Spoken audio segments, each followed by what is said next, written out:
Video recording. Here we are. Wherever you go, there you are. I don't know what to do with my hands.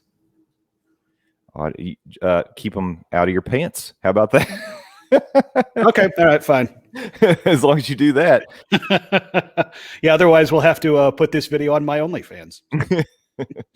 Well, you're not in your Quaker outfit. So. Yeah, my sexy Quaker Oats outfit. And you have to stay on brand. You don't want to be like giving people confusing content, I don't think. No. We save the confusing content for over here. And to date and time this recording, the Virgin Galactic spaceship has just touched back down on Earth. Nice. Yep. Yeah, I saw it. You did the air quotes, I'll do too. I saw it launch. So they basically flew it up on a plane, right? And then they dropped it and it fired a rocket and went like from there. So that's pretty interesting.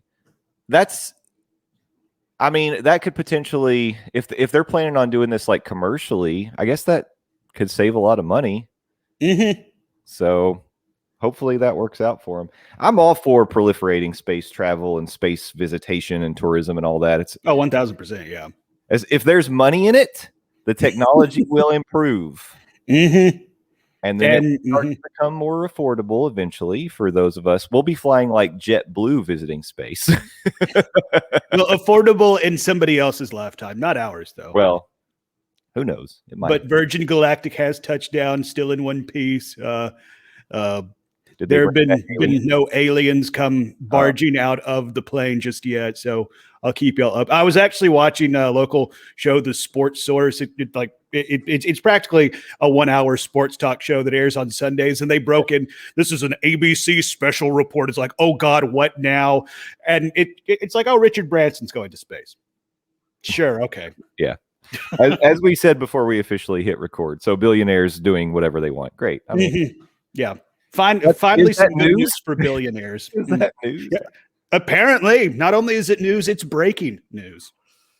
Okay. Well, good for Richard Branson. I'm not bitter whatsoever. It's not like I'm a 2-time space camp alum who is totally qualified to go to space or anything. I don't care. I'm guessing our invites got lost in the mail. I'm moving on. Did he beat Elon Musk to space? Yeah. I don't think he's been. In your face, Elon. He sent a Tesla up there, but oh yeah, he did do that. And he also went on Joe Rogan's podcast and smoked weed and caused stocks to plummet. That was funny. What are we talking about? I don't know. Who knows anymore? All right. So sent you the notes. I think today we're not going to have this problem, but I was kind of thinking like programming wise in the future, especially like depending on segments. If we've got 2 segments, I really want to try to watch time and split it like 25-25 if possible. If we've got 3, I want to do 20-20-20 at most, or maybe more closer to 18 if we can cut it. And that just means I'm going to try to be more time aware because if we're going to start recording bonus episodes during this time, we can't be doing 2-hour Morning Monorail podcast recordings because then like, where does the day go? Yeah, that's the entire day. Yeah. So I'm going to try to stick it. I'm going to try to stick to, I'm not going to try to stick it. I'm going to try to stick to like an hour or so time frame for Morning Monorail recording. And then we can do the bonus ep, which I figure will be more like a 30. So, okay. And by the way, for those of you watching this video on Patreon, you should know that the bonus episode today is the one you demanded, you lunatics. Yeah, this is a pretty bleeped up topic we're going to be discussing in the bonus episode. Yeah, but I'm pretty excited. It's going to be fun, and the people asked for it, so it's going to be something that is guaranteed. All right, here we go. You ready? Yep. All right.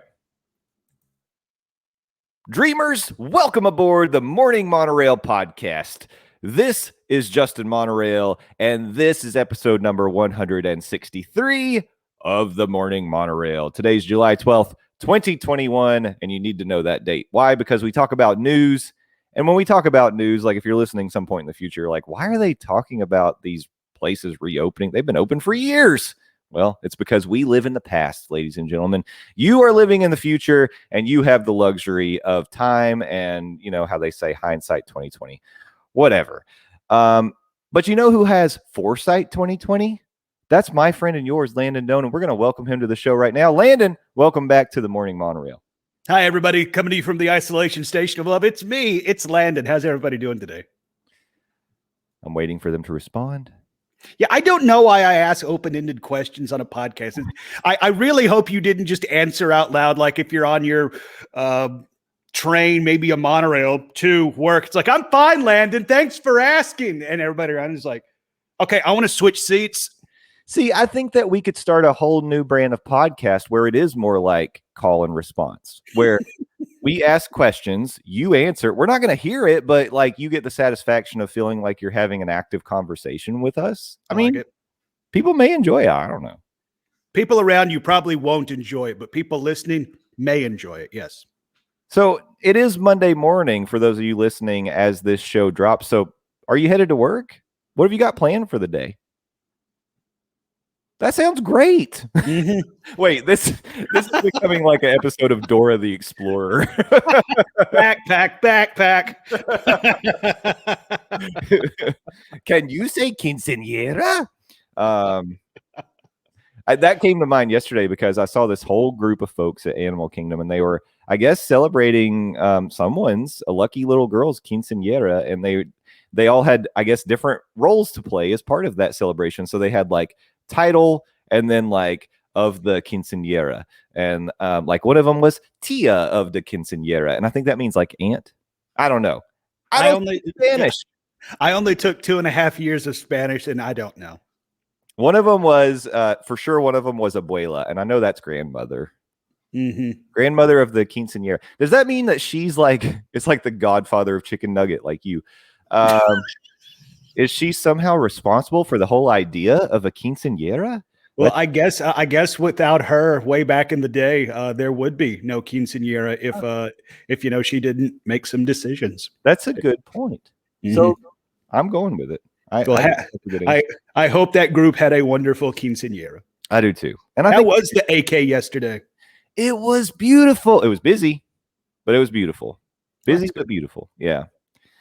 This was the biggest crowd I've seen at Animal Kingdom in 19, 20 months. I mean, honestly, since pre-COVID, it was a busy day in the Animal Kingdom. The wait for Flight of Passage got up to like 150 minutes at one point, I think. Yeah, that's old school Animal Kingdom, my friends. Wow. Yeah, that's a big old negative right there, Ghost Rider. Yeah, so we did not. No, I'm guessing you didn't. We did not. We did a lot of cool things, but we didn't do Flight of Passage. We did go to Satuli for lunch, and the kids have always done the steamed burger pod thing at Satuli. I did it for the first time just for myself yesterday. I don't know why. I was feeling a little wild and wacky, so I did it.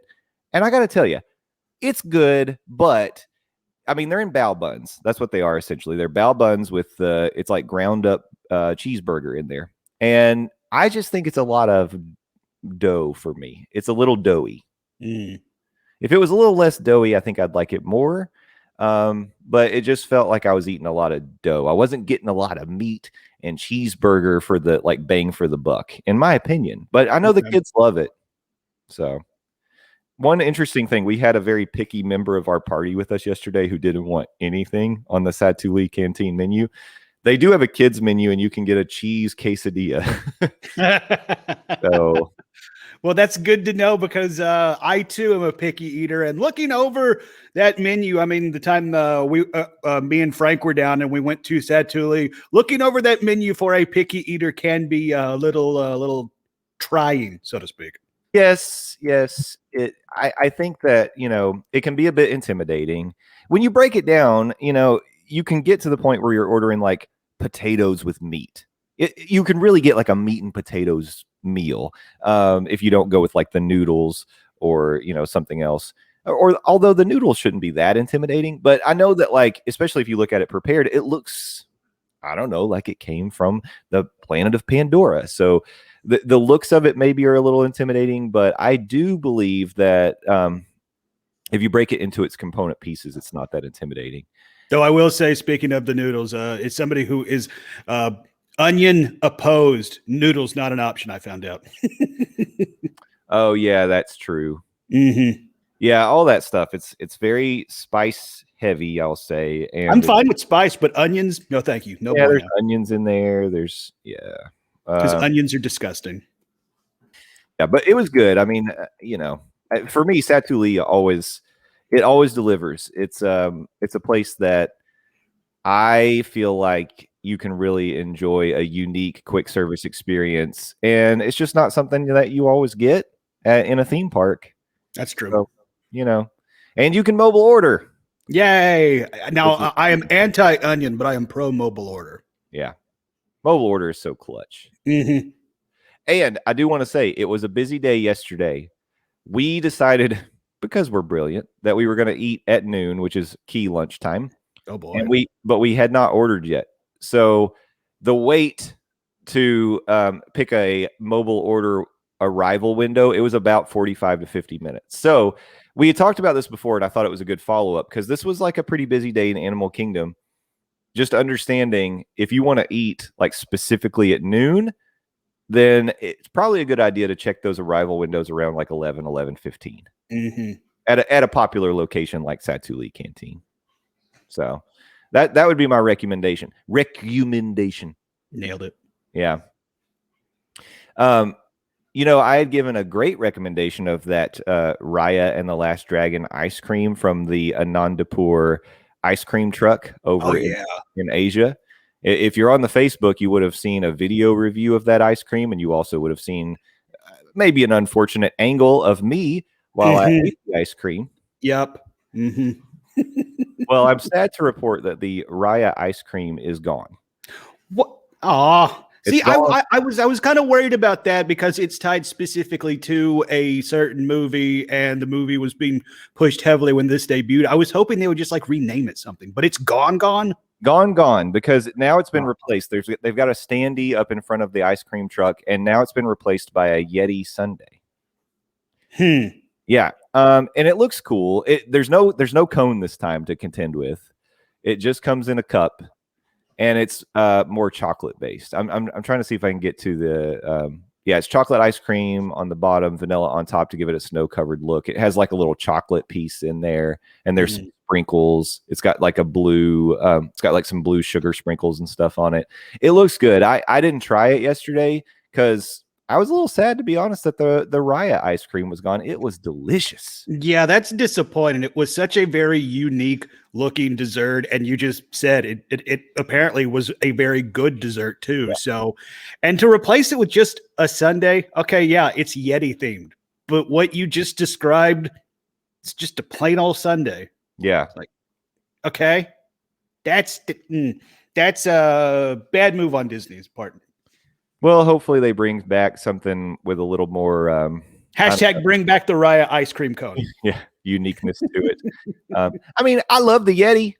I mean, I do too. Disco Yeti, that's my dude. But if you're gonna name something after the Yeti from Expedition Everest, if you're going to align something with one of the most iconic animatronics in all of Walt Disney World and Disneyland for that matter, even though it's not over there, it's just that iconic. And you give it a sundae? Yeah. It's like chocolate ice cream, vanilla ice cream, sprinkles, and a chocolate piece. You know where I can go and get that? Literally every ice cream shop in the world. Like, that doesn't say anything special to me. It's like, oh, we're gonna put Yeti on the tagline, and you're gonna pay $14.95 for it because it says Yeti. And it's kind of like Instagrammable. It looks pretty, but and then you can sing Sunday Yeti Sunday. Oh, that's terrible. I'm trying over here. Well, that was a sad piece of news from Animal Kingdom yesterday. I have a happy piece of news, and that was I was actually able to return to a celebration of the Festival of the Lion King. I successfully got to see the show yesterday. Woo!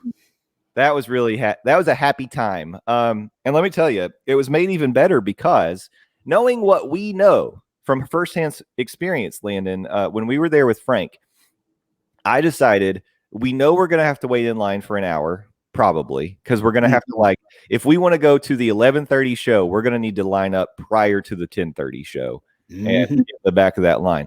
So what we did was we went over to Tamu Tamu. We got some African coffees, which are adult coffees.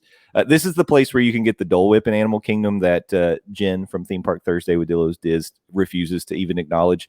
But you can get Dole Whip there. You can get Dole Whip with rum. So I don't know why you ignore that. Seriously, that sounds like something you shouldn't ignore. Right? But we decided to go with the African coffees because it was early. We're not trying to be luscious. But a little extra magic in a coffee is not a bad thing. Yep. Get your day started right. Yeah. So Sam and I both got the African coffee. We head over to a Festival of Lion King theater, and knowing we can't take the drinks inside, we're like, oh, we got drinks. We'll, hopefully we'll be in the shade. We'll get to relax, enjoy a little coffee. We were walking over there, and the cast members start saying, you'll have to finish your drinks before you go in the theater. We're like, yeah, no big deal. It's going to be an hour. No, they walked us right into the theater. I don't know how this happened. It was honestly like 10:29 when we walked over. We walked right in. We may have been two of the last people to get in. My God. When we sat down, the show started. It was like they were waiting for us. Wow. That is night and day. Wow. I know that it was by the way, they are packing the theater. There's no more social distancing.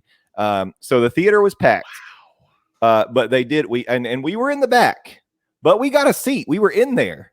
I mean, the fact that you literally walked on, quote unquote, we walked on. No wait. Wow. 0 wait. So what we did was Sam had a travel water, like a blender bottle, and we just dumped both of them into the blender bottle. Because we didn't want to. We literally had 0 of our African coffee. Yeah. You don't want to waste that. So we dumped them in there.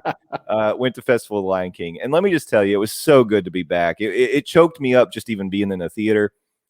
Sam pointed out when the hosts, there's like 4 hosts that come out and they introduce themselves. She's like, "Oh, it's the same ones," and that that kind of got to me because I was like, "Oh, it's so good to see them again." And the show is a little different. There's some modifications, like there's no tumbling monkeys. So there's a bit of an awkward moment where Timon is supposed to be going up on the stage and like contending with the tumbling monkeys because they're, monkeying around. They're monkeying around up there. So he's like, I guess, telling the people that are standing around the stage to calm down and be quiet. That was kind of strange. Also, so they borrowed a line from Marvel's Captain Marvel where everybody's like, you really need to keep your emotions in check, Carol. And she's like, what? Yeah, it's a little odd. But like then if you remember, there's 2 performers that come out and do like a kind of a ballet thing, and then one of them gets hooked up to a like on a harness to a line, and she flies around the room like a bird. She's dressed as like a bird.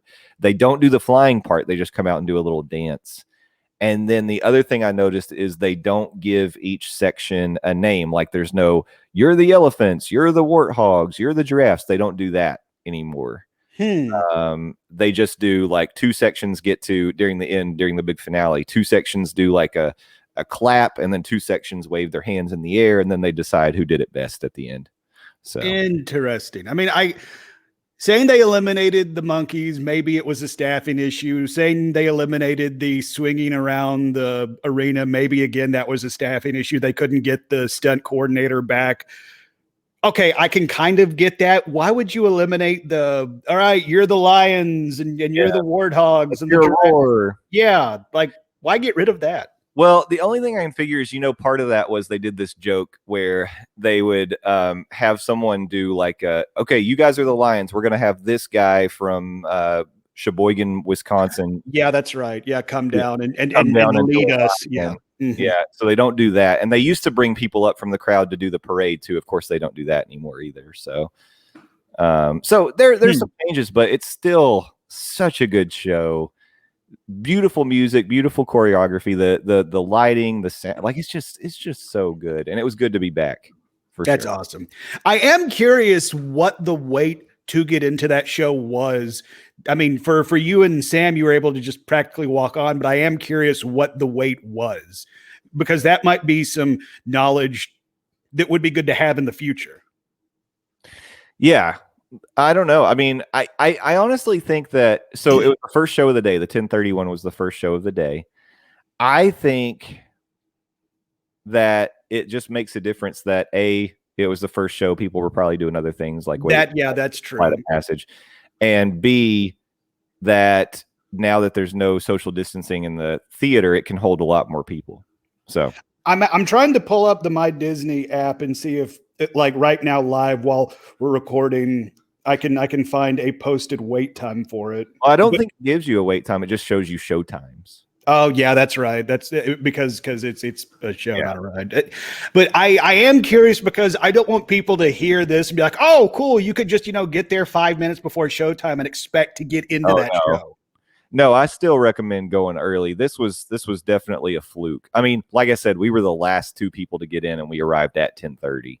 I do think going to the first show of the day probably did help in that situation because I think that's a good point. People were probably doing other stuff because the park had just relatively opened at that point. Yeah, that might be a good tip. I don't know if that's something that could help people. If you do want to see that show, maybe try to go to the first one, and it'll be easier to get in. I still recommend at least getting 30 to 45 minutes early. Get in line, and then hopefully you get in and it won't be an issue. But yeah, it was good to be back. That's awesome. Glad to hear y'all were able to get in. Yeah, and the last thing I wanted to mention from yesterday. So we were there celebrating Chicken Nugget's 16th birthday, although granted 9 days after he had actually turned 16. But, well, as we already established, if you're born on the first of a month, you get the entire month to celebrate your birthday. So yeah, that's true.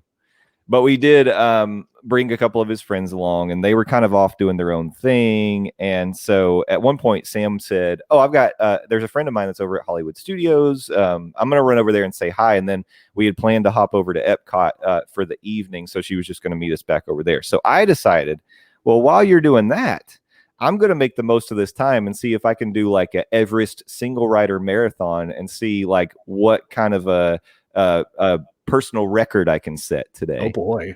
Yeah. The number was 1. What? That's not much of a record, Jay. So I waited about 20 minutes in the single rider line to get on. They put me in the front car. And if you heard us talk about this before, the front car tends to be a little more intense, in my opinion, when you go backwards. Mm-hmm. So I was feeling a little motion sick. So after I got off, also, if you're on the Discord, you got TMI, but this is something I was talking about. For whatever reason, yesterday I was visiting a lot of Animal Kingdom bathrooms. Yeah, so, like 6 at one point. Yeah, the number probably got higher than that, but yikes! Reported 6. I mean, it could have had something to do with the cocktail contest from the night before. I don't know.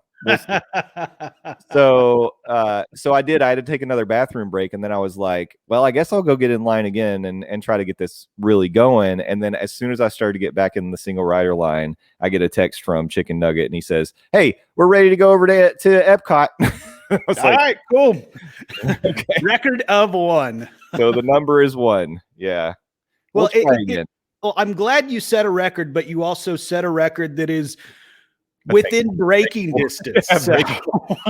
I can top it next time. Maybe that's what I do. Next time I go back, I aim for 2, and then just keep increasing from there. I don't think I'll ever reach Lewis at Disney Pick a Day on Twitter. His record is like 59, I think. That's insane. That is insane. Good on you, Lewis. That will never be my number. No, that's literally probably all he did that day. Yeah. Wow. Sure. Wow. So, but wait time for Everest was around 45 minutes, I think. So it cut the wait in half to do single rider. If you don't want to split your party up, don't do it, because they definitely will split your party up, and you may not even be on the same train. But if you want a shorter wait, I mean, single rider is pretty viable, and I'm glad that's back too. That's nice. Mm-hmm. I do like the fact that the single rider aspect is there, because as we've talked previously on podcasts, when I went down, there were some attractions that didn't have single rider going, and it made the ride totally not worth it, in my opinion. Millennium Falcon, I'm looking at you. Yeah. So that was the big recap from yesterday. We actually ended up not sticking around for Epcot Forever last night. But if you are on the Patreon, then you know that the week before, was it Monday? I guess it was Monday. we had gone to Epcot, and I videoed Epcot Forever exclusively for the Patreons, for our patrons. And that video is available if you're a silver or gold member. You can see it on the Morning Monorail Patreon website. That's patreon.com/Morning Monorail. Join up, because not only can you get access to our Discord where we're chatting all week long, and I'm giving you all updates like I went to the bathroom 6 times at Animal Kingdom, but you also get access to all the content that we're posting on the Patreon page. And there's a lot of fun stuff. That doesn't revolve around Jay's visits to the bathroom. I mean, that's there too, if that's what you want to get, but there's other non-bathroom related content at patreon.com/Morning Monorail. A little. It's like 70-30, like bathroom and then 30% like other miscellanea. But we did get a new joiner over this last week, and I want to give specifically, this is awesome, because usually we've had multiple in a week. We just had one this past week, so you get your very own shout out. Allison Quinn, welcome. Woo, Allison, my favorite member of the Monorail family. Yeah, Morning Monorail Patreon. And by the way, that's funny you mentioned that, because we've got a channel on the Discord where people can request merchandise like logos, things for shirts, different things. One of the things that is demanded is I guess, how would we word it? Is it going to be, I'm the favorite member of the Monorail family? Yeah, I think that would be the best option to go. I know some people, they want like the blank is the favorite member of the Monorail family. It's like but I think at that point, just I am the favorite member of the Morning Monorail family. And I love the fact that that's being demanded. That is a fun channel to be in. Some very good ideas have come from that channel. There are good ideas. But I am being challenged because I don't have any logo design or graphic design ability. So if you're out there and you're cheap, we have ideas. We just don't know how to do them. Yeah, we need help. There's a Nomad Lounge idea that I came up with that I think is very cool. Yes. We cannot pull it off, Can't do it. No, not at all. But we'll figure it out at some point. But I did reference this, and this was something that this was open to everybody, not just Patreon members, but we did conclude the Morning Monorail Cocktail Challenge over the weekend. Friday night, we actually held the finals. There were 3 finalists for the morning beverage and the evening beverage. We made them all. Yeah, we did. We made them all. We tried them all. Yeah, we did. Times were had by all, and 2 winners were declared. Landon, what were your big takeaways from the cocktail contest?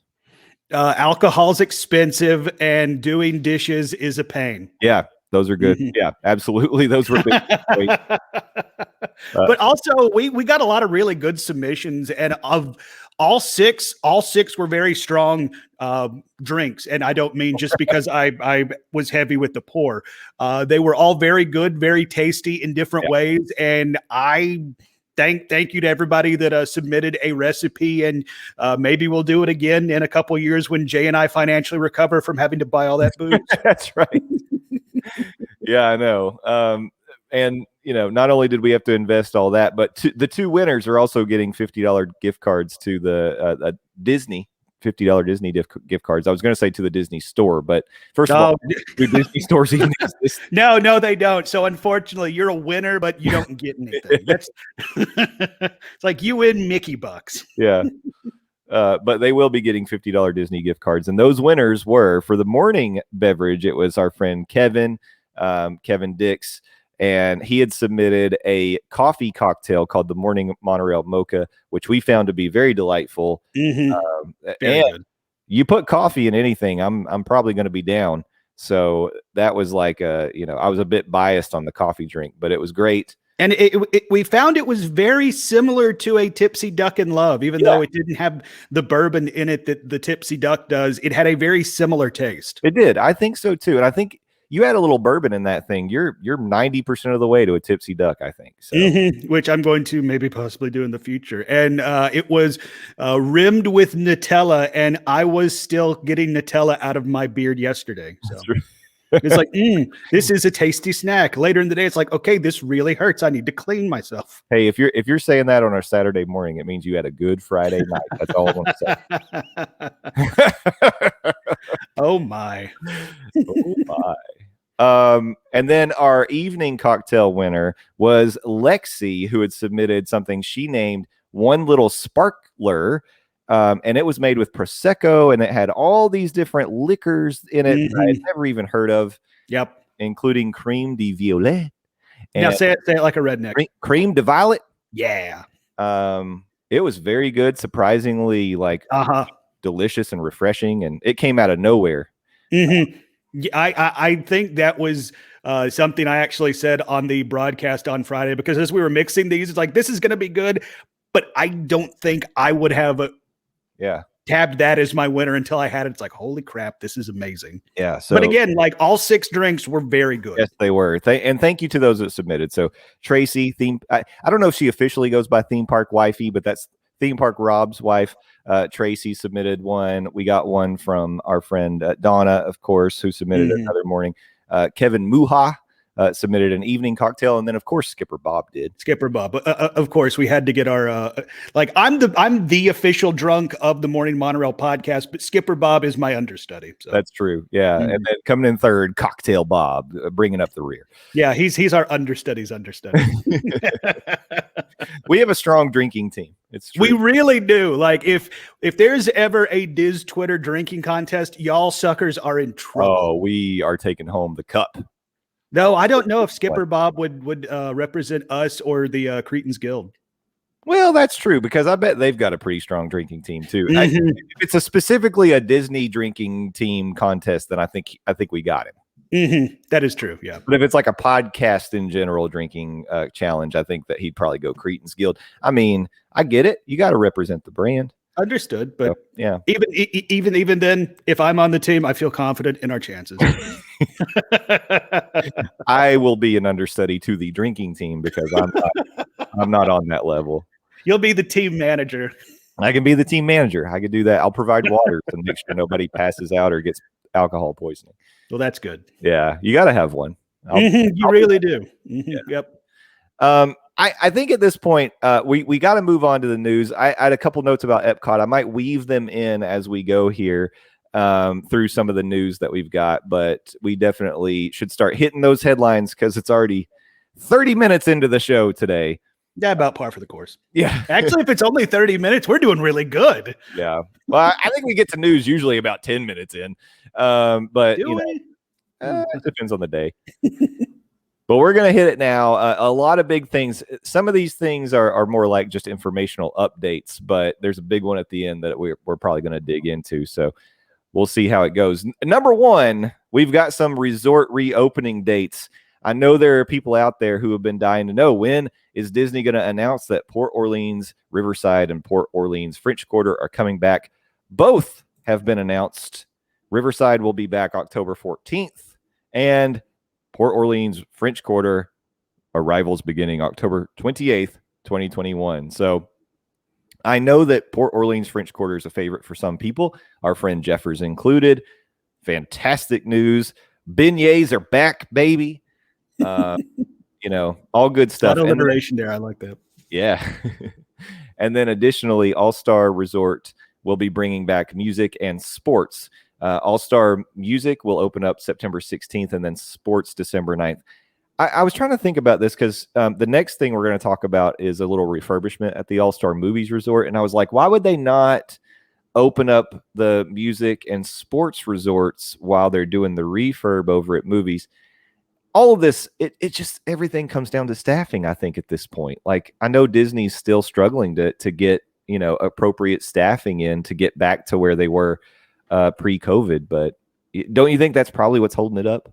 I mean, that has to be it. And I was kind of surprised, with the exception of All-Star Music, all of these are opening after the October 1st kickoff for the 50th anniversary. I'm not surprised to hear these are all reopening. I'm stunned that, with the exception of All-Star Music, they're all coming back after that time where they know they are going to be inundated with guests. I mean, in the case of both of the Port Orleans resorts, it's still within that window. I mean, it's a couple weeks after the first, but still, I would have put money. It's like they are going to be ready to rock on September 31st, October 1st. People can check in and go nuts because they know they're going to have capacity down there.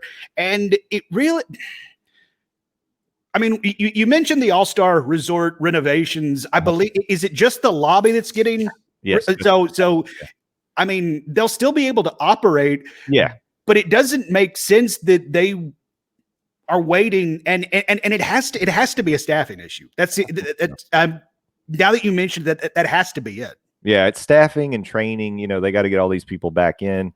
I know and you're not just talking about, you got to think about the people that are, work in the front desk, people that work in the, the cafeterias, people that, that the housekeeping staff, the lifeguards, all the support staff, the maintenance people. It's a huge undertaking to staff up for a resort reopening. And I think the other thing too is just making sure they're all in good shape and ready to go, because they have been sitting empty for a while. Yeah, it has been a hot minute since those resorts have seen guests. And speaking of all-star movies, they did confirm that the food court will be staying open during the refurbishment. So yeah, I know. So I specifically wanted to talk about this because you stayed and Frank stayed at All-Star Movies when you guys came down recently, and I visited, and as part of that, I got a little preview into what the cafeteria, the food court, excuse me, the food court and the gift shop kind of looked like. In my opinion, the thing that needed refurbishment from the All-Star Movies Resort is the food court. Yeah, I was kind of surprised to hear it was the lobby getting the renovations, because I mean the lobby was fine. It was functional. It was big and open. They had the velvet ropes that you could stand in if you needed to go talk to somebody at the front desk. They had several stations at the front desk, so they were able to handle a lot of people as they came through. If you don't need to worry about that, you can just avoid it all, walk through the lobby. The food court is kind of just it's fine. And I even think we've talked about this in the podcast. Having carpet on a food court just seems like a really bad idea, especially when you're going to have a bunch of little ones who might knock over their plate of sketty into the floor, or knock their Coke into the floor, because that carpet is going to absorb all of that. Yeah. Like if any of these things, and the gift shop, it was fine. Maybe they could have made it a little bit bigger, because every time I had to go into the gift shop, it was busy. And I remember one time I went in there to get some Band-Aids. The line was practically all the way out the store. Whoa. Yeah. Now, maybe I hit during peak hours, but maybe they need to expand it a little bit. But then again, where do you go if you're going to expand it? Well, maybe you expand into the food court, but then we just talked about how the food court really needs the renovation, so they land on the lobby. Okay. I have a suggestion. Why not expand the gift shop into the lobby area, like the check-in area? Because now through your My Disney Experience app, you can totally avoid the front desk when you check into a Disney resort anyway. I mean, I know there are going to be people who still want to do it, and they need to get their, maybe they need their card. They used to be called World Passports. I'm blanking on what they're calling the cards now, that are like basically surrogates for the Magic Bands. But some people are getting those at the front desk, or maybe you have issues. Who knows what it is? You still have to have a front desk. But again, 70-30 rule. 70% of the people could probably check into a room without going to the front desk. Easily, yes. Meaning that you could probably trim that size down a little bit, expand the gift shop. But that all this reinforces the point. If less people use the check-in, then use the food court, and the food court is the thing that probably really needs a refurb. Why did you pick the lobby? I don't know. I guess the other side of the argument, though, is like people are going to have to eat. What would you do while the food court was down? Yeah, that is true. I mean, and there's not a whole lot around movies of a food option other than the food court. I mean, Are you really just going to push all your guests to be like, this hotel is brought to you by Uber Eats? Because that might really be your only option for food, short of hopping on a bus and going to Disney Springs or something like that. That's kind of like what we said about Animal Kingdom. Hold for chaos. This is our first edit of the day. Wow, we're doing good. You want me to like swear or something so you can have more edits? No, I'd appreciate it if you didn't. Okay. Well, you got it. UA is going to be angry for a minute while Sam and McKenna leave the house here. They're getting picked up by strangers. That's not safe, Jay. I know. they're gonna. This whole trip that they're going on right now is just to go to Buc-ee's. Really? Yeah, they're going over to Buc-ee's in Daytona because they just felt like doing it today. So one of a neighborhood friend is coming to pick them up, and they're going to Buc-ee's. Buc-ee's, I think, might be a cult because we got one being built in Crossville and Tennessee, and there's going to be one that's built at the 407 exit where Smoky Stadium is. People lost their ever-loving minds when those announcements came. We actually had a listener go buy us some of those beaver nuggets and sent us 2 bags to the station. So it's like we're gonna try them on air whenever Phil gets back. So I'll report and let you know how the beaver nuggets are, because apparently those are the jams. That doesn't sound pleasant. It really doesn't. No. But that's what they're known for. That and their clean bathrooms, and there's like 150 gas pumps or something. They got a lot of pumps. That's true. All right, we're good. Yeah, I mean, I don't know. I don't think there's a lot of options in walking distance, especially from All-Star Movies, because it's like the one that's the furthest back. Although you could attempt to walk to the Solar McDonald's if you wanted to. But yeah. No. That sounds like the absolute worst thing to do at the end of the day after you've walked all over Magic Kingdom, maybe park hopped over to Epcot and walked around the world. You know what you want to do? Walk to a McDonald's and then walk back from a McDonald's. No, thank you. Well, you walk off all those calories from those delicious, tasty fries. So it all evens out. But yeah, I mean, here's something else we need. Bring back the arcade. How about it? Yeah, that was shut up while I was there, though the lights were still on. So it was like taunting me. It's not fair. All right. So, it's interesting too. It's a long refurb. July 12th through mid-October is a long refurb. Again, not finishing up before the 50th starts. So kind of surprising, especially at that price point, because the All-Star movies are more on, or the All-Star resorts as a whole, they're on the more affordable side, and they're as Frank and I found out, they're really nice rooms, especially at that price point. So it's kind of surprising that the more affordable options some of them aren't going to be available for the 50th anniversary kickoff. That's right. Strange decision making, Disney, but again, I do realize that.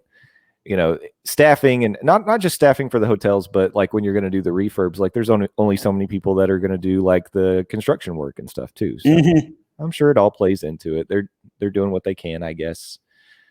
Now I would like to transition. I didn't have a good segue, but I would like to transition to a little discussion on some tasty treats. We do like tasty treats here on the Morning Monorail. Yes. In fact, it's one of our favorite subjects, especially space food.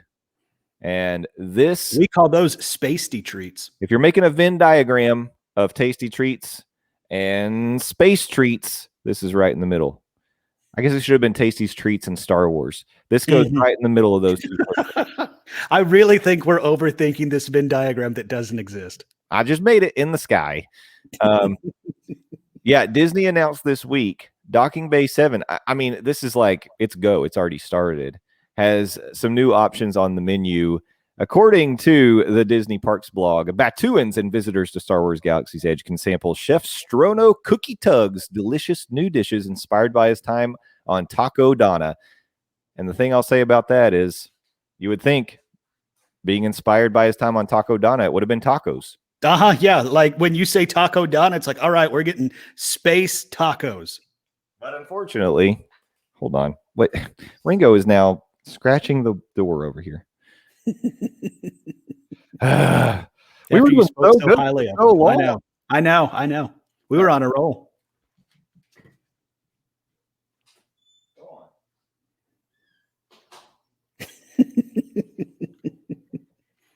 Ringo's had enough of this bullcrap.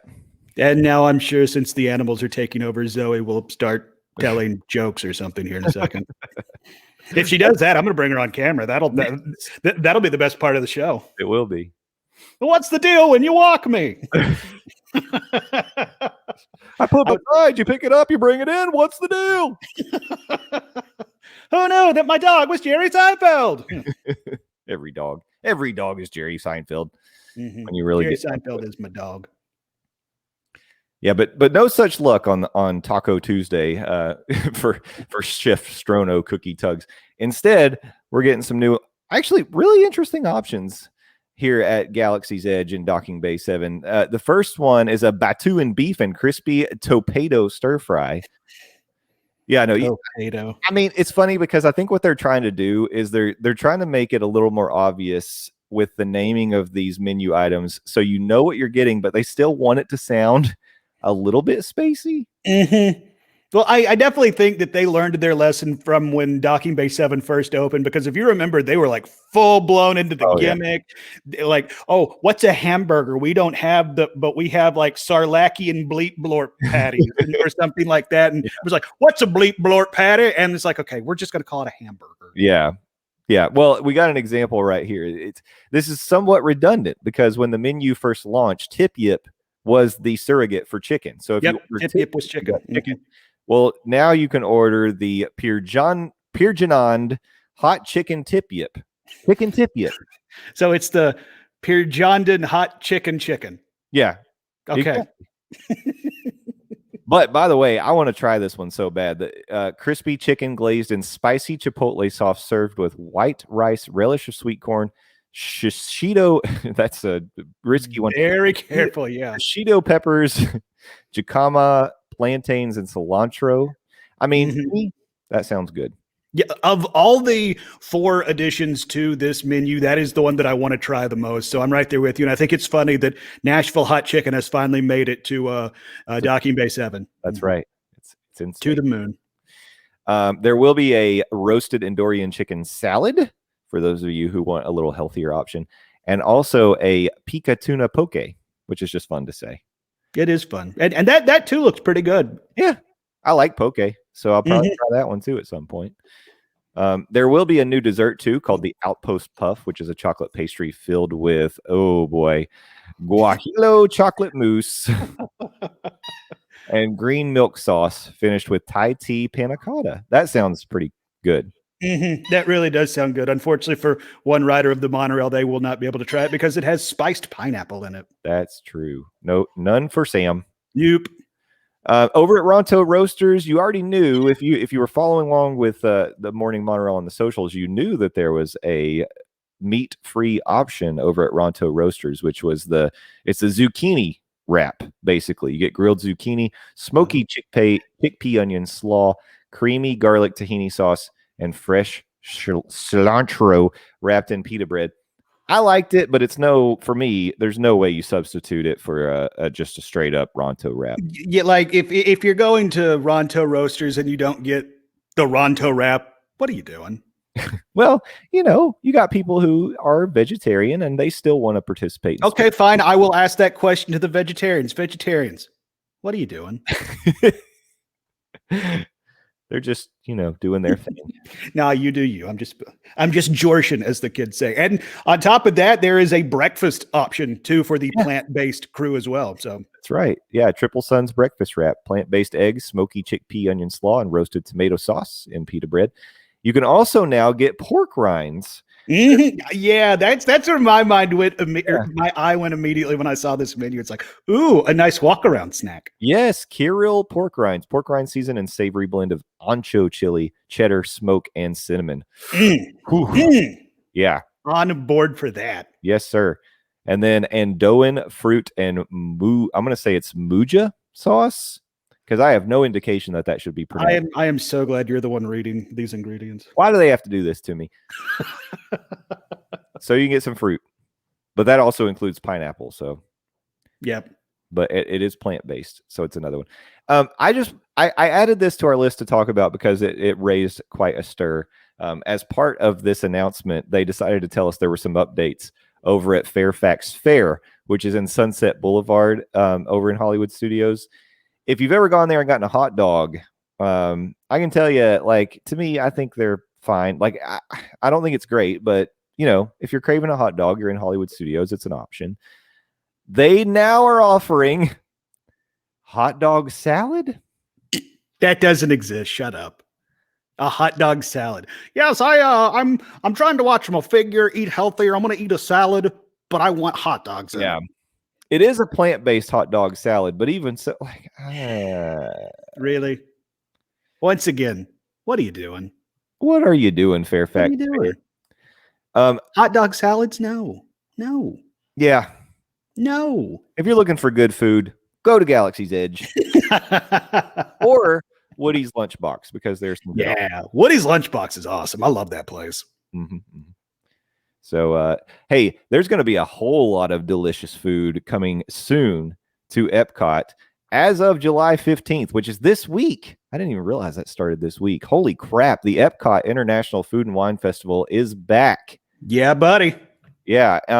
20 festival exclusive global marketplaces. Wow. And that includes, there are going to be, I think, 7 new marketplaces. 7. The Noodle Exchange near Travelers Cafe, the Tangerine Cafe Flavors of the Medina, the Rotunda Bistro, American Adventure Rotunda, the Swanky Sauce Swine. That's a fantastic name. I hope they sell merchandise. Near Disney Traders, the Brew Wing at Epcot Experience, Lobster Landing near Mission Space, and Mac and Eats near Mission Space. I really feel like Lobster Landing, that's going to end up being another shirt of me, but it's Lobster Landing. And it's just a picture of me after I get sun poisoning because I forgot to put sunscreen on when I come down. It's true. Yeah, I think we've already got that idea. This year's Epcot Food and Wine Festival runs for 129 days through November 20th. So, yeah, July 15th through November 20th. Lots of time, but you're going to need all that time to try all this delicious food. And on top of that, in addition to these 7, there are going to be even more opening on October 1st for the kickoff of the 50th anniversary too. So this is probably going to end up being the biggest food and wine festival ever, right? I think so. Yeah. Yeah, and all the classics are back. There are going to be some good ones. I was excited to see that the Appleseed Orchard is indeed coming back, as we speculated. So you can go get your cider flight or beer flight if you like. You can probably sample some maple syrup. Though looking at the menu, I'm not seeing the charcuterie plate. Yeah, I didn't see that either. You can get apple chips, apple crumble. I don't see the charcuterie. Maybe there. I don't know. I really hope. But I mean, I'm glad that Appleseed Orchard's coming back, but I'm gonna be a little bummed if that charcuterie plate is not an option. It was very good. I'm pretty excited about the Noodle Exchange. Why? Because I have become addicted to pho. Might as well face it. I'm addicted to pho. I can't help it. Wow.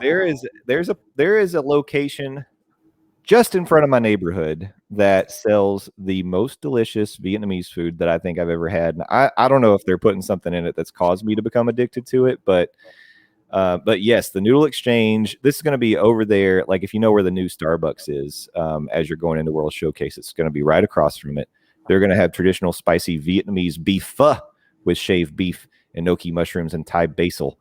Oh, that sounds good. Char siu pork udon with enoki mushrooms, shrimp and coconut curry rice noodles, and then tofu pho if you are a plant-based person.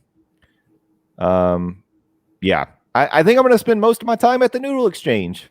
That's a strong menu. I don't know if I'm going to be able to expand out from there, but the Swanky Sauce Swine, I added this to our notes because I knew we were going to talk about it. That might entice me to come over. Why? Because they are going to have crispy barbecue pork rinds with pimento cheese. They're going to have roasted porchetta with pork fat, roasted rosemary potatoes, and lemon parsley salsa verde. They're going to have soy glazed sticky ribs. Oh, yes. Yes, with green onions and peanuts. And then they're going to have a crispy pig ear salad with fire roasted tomatillo sauce. That's interesting. I don't think I've ever had. Well, pork rinds are pig ear, right? Are they? I don't know about that. I don't know if I've ever just had straight up pig ear. And I don't think I can say I have either. So that'll be interesting, and it's in a salad form. Yeah, I feel like maybe I should try it. I really feel like I might need to speak with my lawyer because I've had ex-girlfriends call me the swanky saucy swine before. Now Disney is stealing that.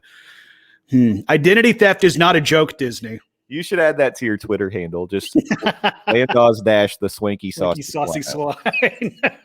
Yeah, I feel it fits. I'd love to. Yep. If we're getting nicknames, that's a good one for you. Very appropriate too. Yeah. But as y'all know, I'm a fan of dim ribs over in Animal Kingdom. So I'm very curious to see how the soy glaze sticky ribs will match up to dim ribs. Yeah, I imagine they're going to be a little more like the ribs that you could get at Kona. So there were sticky ribs there for a while, and now the sticky wings are back. I imagine these are going to be a little more like that, which is not a bad thing. No, because I mean those soy wings were killer. Yeah, they were very good. I mean, so many good options. Food and Wine is such a happy time, and of course, we're going to visit multiple times. We'll give you our recommendations. We'll be doing, I'll make some videos. We'll do some different ways that we review. We'll talk about it on the podcast and different things. But certainly, if you're going, number one, I want to know what you're excited to try. You got to tell us. Let us know what you're excited about. If there's something that you'd like us to try specifically for you, because it's like, yeah, that sounds interesting. I don't know if I'd get it myself. Well, you know what? I'll take one for the team. Reach out to us at Morning Monorail on Twitter, Morning Monorail Family on Facebook. You can, send us a message or just talk to us on the socials and let us know. And I'm happy to do it for you because that's the kind of guy I am. You're such a giver, Justin Monorail. I know. For the people and for the content. I try to be. I'm excited Brazil's coming back. They've got like that real delicious Brazilian cheese bread. Oh. Ooh. Yeah. Which, by the way, you can get at Skipper Canteen. I don't know if it's a limited time special, but they do have Brazilian cheese bread as an appetizer at Skipper Canteen, and it was so good. Yeah. Excited for Tangerine Cafe. I know this is opening like specifically for Food and Wine, but I'm excited that that's going to be back in some capacity. Grease is back. Hops and barley. Okay. I thought Grease was the word. Grease is the word, my friend. Okay. All right. The Rotunda Bistro. The wild mushroom truffle tart looks interesting to me. Although I feel like I'm starting to kind of like gravitate away from things that are overly bready, as maybe indicated by my bao bun review at Satuli Canteen. But the inside looks good. So plenty of good stuff. Of course, we've posted the food, the foodie guide on our Morning Monorail fam page. Go check it out. They've got a nice breakdown on wdwmagic.com as well. So I'm going through it right now, and I'm like, I would try that. I would try that. I would drink that. I would drink that. Ooh, refreshment port. I'm always interested to see what type of poutine. Braised beef poutine. Yes, please, and thank you. Oh my God. Oh, yeah. Oh, it looks so good. So I want to wrap up today now that we're really hungry and we're anxious to end the podcast so we can go eat something. I wanted to wrap up today with something that it doesn't directly affect Walt Disney World yet. But I do feel like this is one of these situations where you can say where there's smoke, there's fire. There have been lots of indications that when FastPass comes back to Walt Disney World, it will be a modified system. Now, whether it's a full paid system or it's like a pay for extra system, or they do some sort of a differentiation for people who are like deluxe, resort guests or whatever it may be. There have been a lot of rumors all across Diz Twitter, the Disney media you can follow. Some of it's been a bit clickbaity because nothing has been announced for Walt Disney World yet. And so I want to say that very clearly up front before we say anything about this.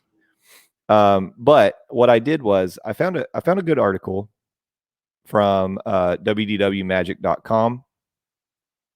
And I wanted to just kind of talk about this article a little bit because I feel like they handled this in a good way, because they say on their website multiple times, there's rumors, there's been some talk behind the scenes, but nothing's been confirmed, and we still don't really know what's going to be happening with FastPass at Walt Disney World. But you can kind of look at this new system that just got announced for Walt Disney World or Disneyland Paris and take some little pieces of this and maybe start to piece together what we might be looking at in the future for Walt Disney World. So I wanted to tee this up, and then I just wanted to kind of chat about it with you, Landon, and just see what your thoughts are. So basically, what they announced for Disneyland Paris is something called Premier Access. It offers direct access to specific attractions at the next available time window for a price that will vary depending on demand. So they give a hypothetical example. If you were in Walt Disney World and you entered Hollywood Studios, you may be advised by the Disney Genie app that Rise of the Resistance is available at 9:30 a.m. for $10 per person. If it sounds good, you can make the purchase in the app, and then when the window comes up, you go directly over there. Now, if you don't want to spend that money, you don't have to, because the first option for people who don't want to pay is you can go regular standby. And then we're talking Disneyland Paris. The first option is you can go. I know I'm confusing it because I gave a Hollywood Studios. What we're saying is Rise of the Resistance is moving to Paris. Yeah. So you can choose to just do standby, but keep in mind that, your standby experience will now probably be impacted by people who are going to be paying to get in these windows. You're going to have, essentially the same way a fast pass queue impacted standby. It slows it down a little bit. But you can definitely go do that. Now, if it's like a low demand time period, that's fine. It won't be a very big deal. Or another thing you can do is enter a virtual queue, which would be similar to the old fast pass situation. But what it would do instead is give you a time to come back in your app, so that you don't have to stand there in the queue. But your time is not going to be priority, where if you paid for it, then that's going to be like the priority windows. Yours is just going to be like sometime, probably like way later in the day. So now what they say in this article is, with Walt Disney World's typically longer length of stay per guest, we may see bundles and packages that offer a number of reservations per day for a fixed price. And that may be a little cheaper than like paying per ride. And then they may offer an allocation of paid passes for premium categories like Club 33 and then like I said, like deluxe resort guests and things like that. So really, it's kind of like, think about the way Universal does it right now with Max Pass. Is that what? No, not Max Pass. Express Pass. Express Pass. Max Pass was at Disneyland, California. Express Pass. So Express Pass is something you pay if you want to do it, or you're staying at like their flagship resorts. You get it included, but you get access to their Express line for some paid amount, and that, I think it does change based on the time of the year. But you get it like all day, and you can use it unlimited. Or if you're like a premier annual pass holder like we are, you get it after 4:00, but you can only ride each ride through the Express line once after 4:00 each day.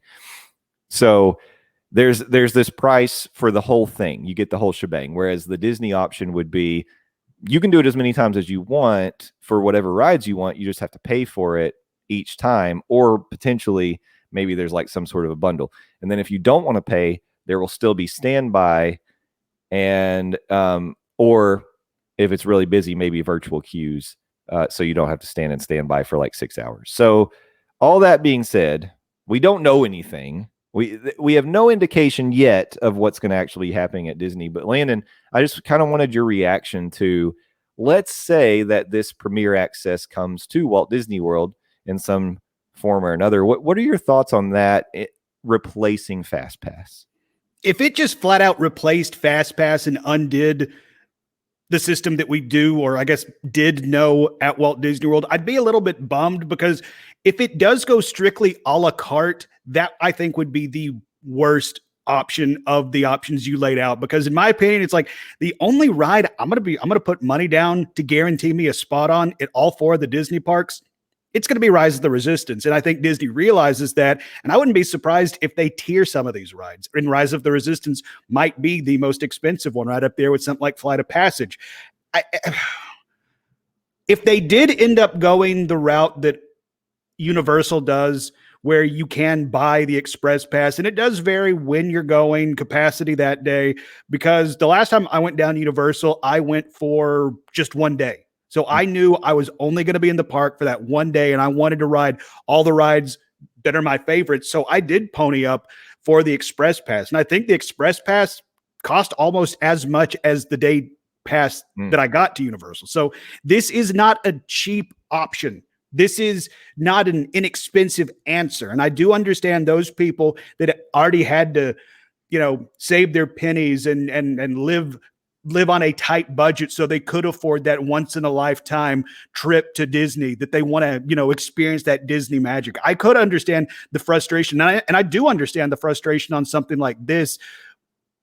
But again, if they do something that Universal's doing, and they also offer, if you're staying at this resort, you can get this package when it comes to fast passes. And it probably will be a situation where and these are all just hypothetical numbers. If you're staying at a budget resort, you get 5. If you're staying at a moderate, you get 10. If you're staying at a deluxe, you get 15 or something like that. And then they give you the option. You can buy extra at that point. You can then go a la carte. Maybe that could work, but if they go strictly a la carte fast passes, I think that is the worst option laid out.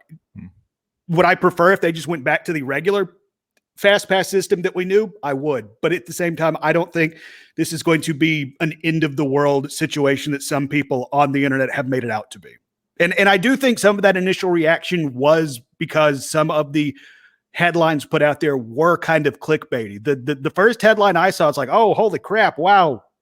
And then I actually went and read the article and they explained what was going on. It's like, oh, okay, all right. It's not as bad as the headline made it out to be. So this is a piece of advice I would give to everybody, not just in the Disney bubble, Twitter.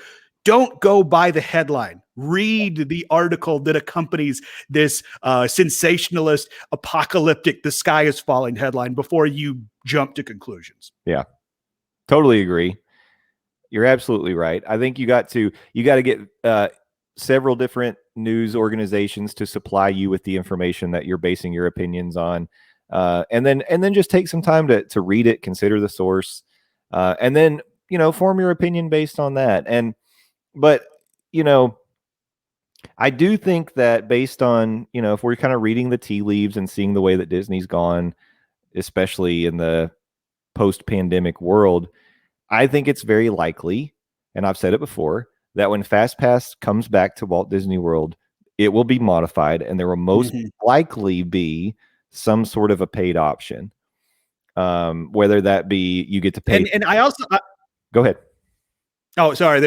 We had some lag, so I thought there was a pause. I apologize. And I do think we're going to see a lot of that tied to the resort you're staying at, because we already saw it this week. You have to be staying at certain resorts to take part in the evening hours. Yeah, in the evening hours, and even in some cases the early morning hours. Because when I'm going down in October, I'm staying at the Swan. The Swan is not participating in any of the morning or evening extra magic hours. So I do think we are going to see more perks tied to what resort you're staying to. And like we kind of talked about last week, if you're paying the extra dollars to stay at like the Poly or something like that, I really don't hate the idea of you getting extra perks, because you're already paying a fortune for a bed at the end of the day. Yeah. I'm on board with what you're saying. Part of me, I see pros and cons to if the system ended up going exactly as what WDW Magic has described here, in that you can a la carte choose rides for some, variable price point based on demand, how busy it is, that sort of thing. I could see that being a positive for some people, because if you're someone who gets to travel to Disney only once every 10 years or once in a lifetime or whatever that may be, and that part of what's going to make that trip for you is being able to actually successfully ride Rise of the Resistance. Yeah. You can absolutely guarantee it. Mm-hmm. You're going to pay for that guarantee, but you can absolutely guarantee it. Yeah. And you can pick and say, I know for sure at Hollywood Studios, I want to ride Rise.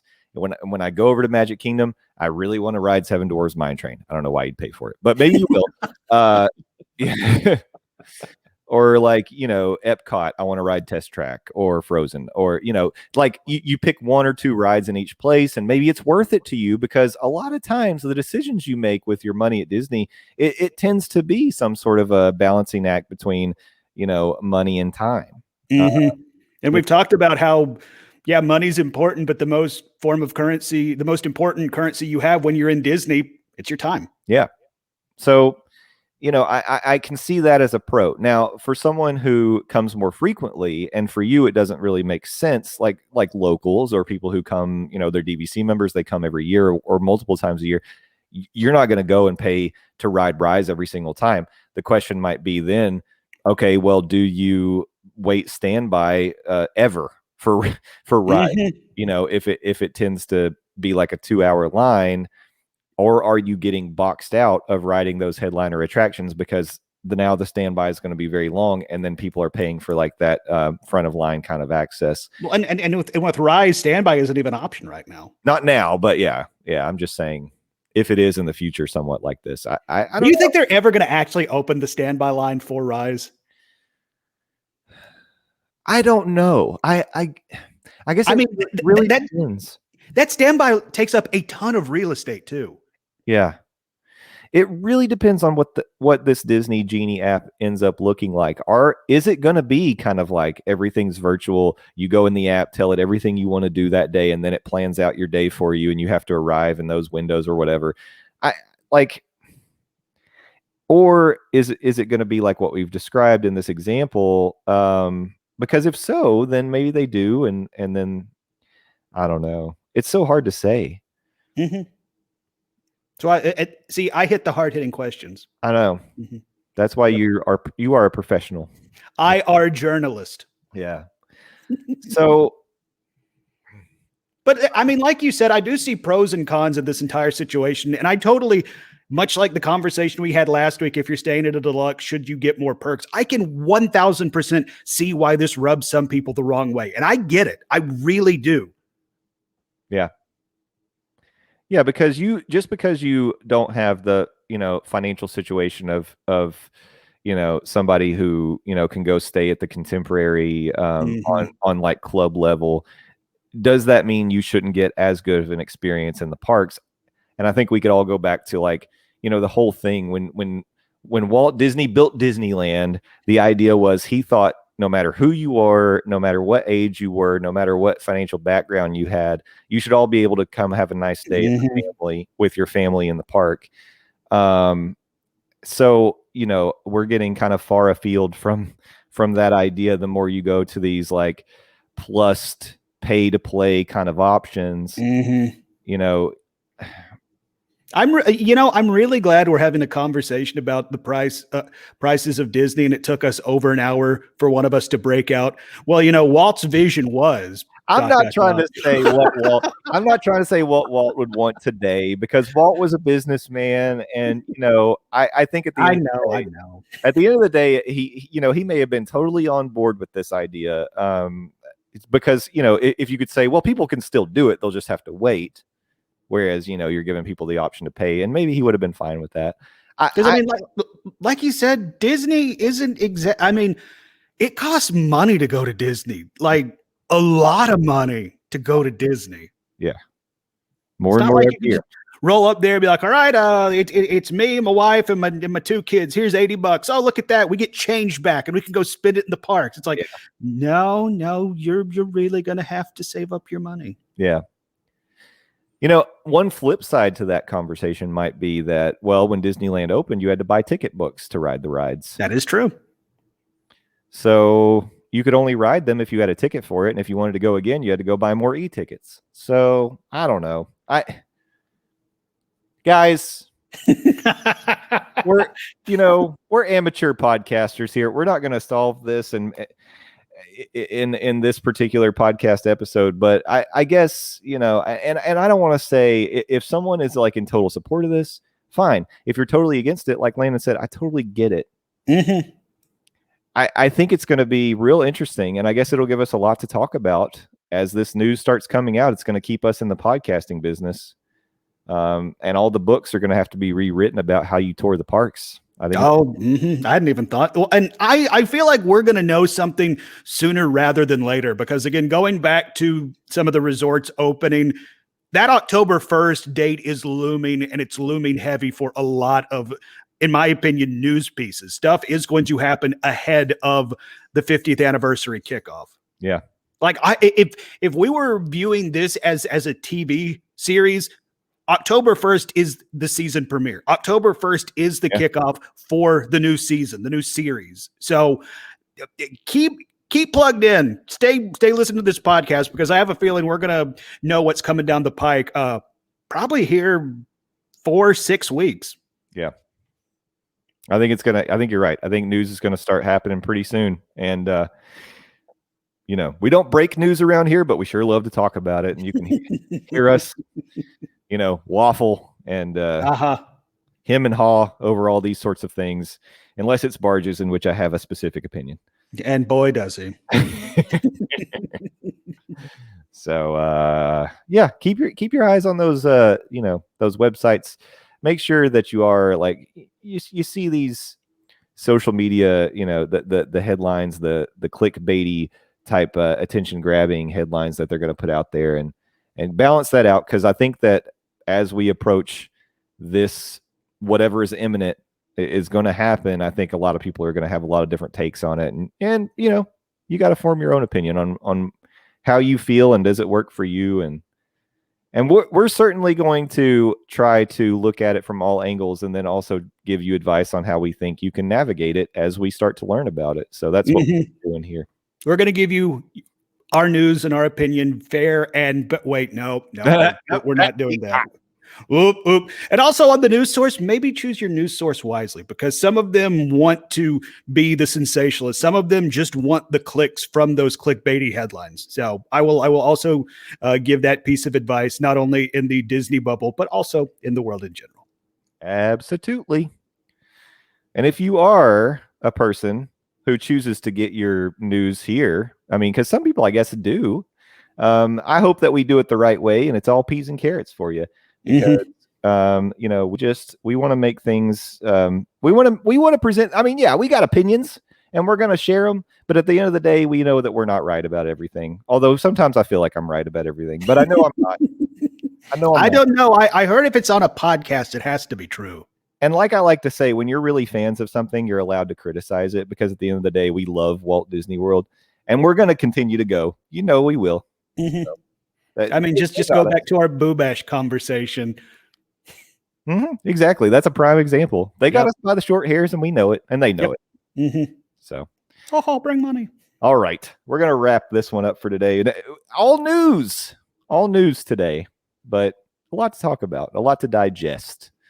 So, in the meantime, keep your eyes on the socials. You can follow us. We're at Morning Monorail on Twitter. Monday Morning Monorail at Gmail is still the email, but on Facebook, we're the Morning Monorail family group. You can join us there. Make sure you follow us on Instagram, where I'm sharing all sorts of interesting stories, and I'll be sharing some slow-mo Animal Kingdom videos on the You went heavy on the slow-mo. Oh, I've got several more that I haven't shared. I was going through your social. It's like, good Lord, did John Woo take over this account yesterday? Oh, I wish I had some of the macaws flying out of the. That would have been awesome. Yeah, through the waterfall. That would have been pretty cool. You're just carrying a macaw with you. Sir, is there any reason you have a bird? I'm doing it for the socials. Exactly. Doing it for the gram. And don't forget, we do have a Patreon, and you can join for all the bonus content. Landon and I are wrapping up now, and we're going to record another episode right after this, specifically for the Patreon, inspired by the Patreon. And if you're interested to know what that is, I'll give you a little hint here. This is something we would never talk about on the normal show, because this is crazy. But we got lunatics in the Patreon, and that's fine. We love them all. We're going to be talking about the tastiest Disney characters. And that means not tasty in they're so cute, I just want to eat them all up. Exactly. No. It's more like, what would you want to grill up and have as a meal if you were in Batu and they decided to get even more eclectic with their. Some of y'all have issues. Yeah. Including us, because we participated. Yeah, we're going to be the ones to answer this daggone question. So check us out. tpublic.com/Morning Monorail. Look for Morning Monorail on TeePublic. We did launch a new logo for the people that are joining us at Halloween Horror Nights on September 18th. It's a cool logo. Yeah, it's very good. Skipper Bob. Shout out to Skipper Bob, who designed that for me, because he knew that I didn't have the skill or the time. But mostly the skill. Yeah, but it's great. And I want you to check that out. I think that's all I've got. Landon, How about your social media and other plugs?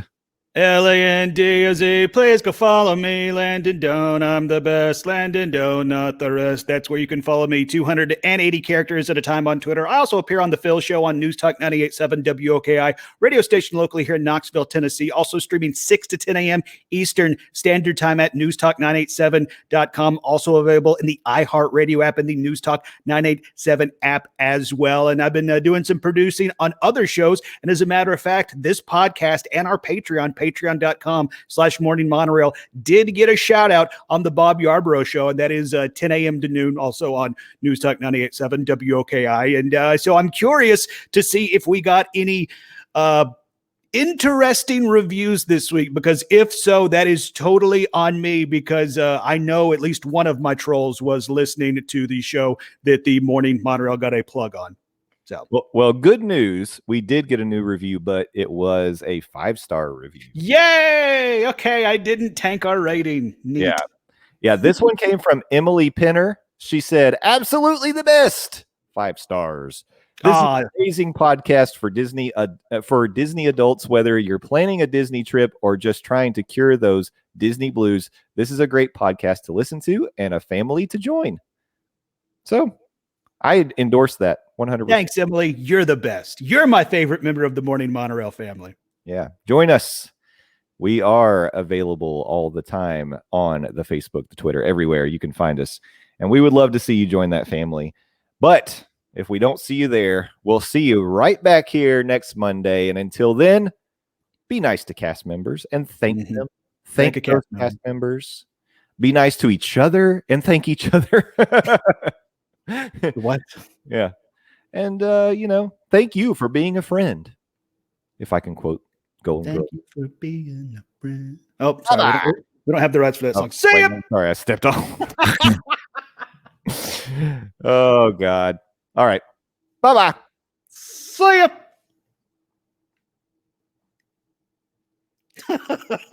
Sometimes the timing of virtual calls just messes stuff like that up. And I don't know, like I noticed it really, really, really bad Friday. My internet has just been bad recently. What's up over there?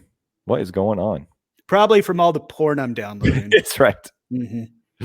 All right. I'm going to end this one since it's recording. But then I think we can just stay here. Yeah, we'll be able to stay here. So hold on.